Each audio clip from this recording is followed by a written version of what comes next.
I'm thinking about a Gestalt Shift.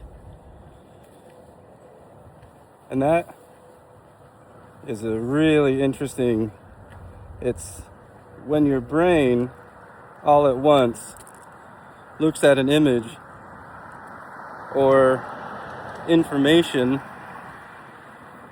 one way, and then all of a sudden it will change.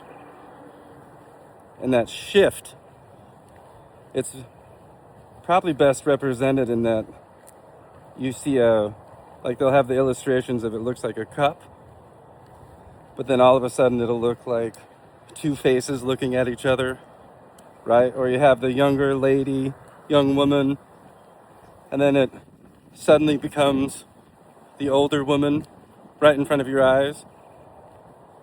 A Gestalt shift, which is really interesting for a couple of reasons.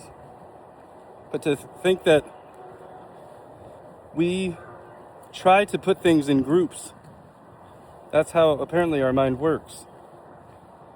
You know, we don't see four wheels and headlights and a windshield, we see a car.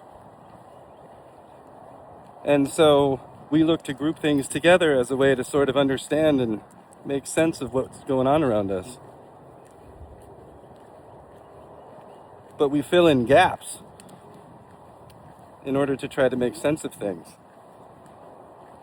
And so our brain will all at once understand that those gaps are actually something else. And it's incredible. So you have these big blind spots and you never really know where they are or when it's going to happen. But suddenly your opinion, your view, your perception totally changes. And it's really a cool feeling. But it makes me think about that.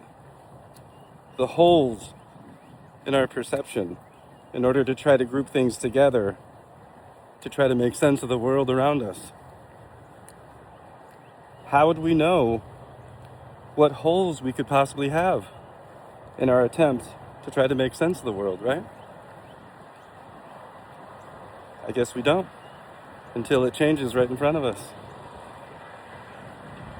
I don't know.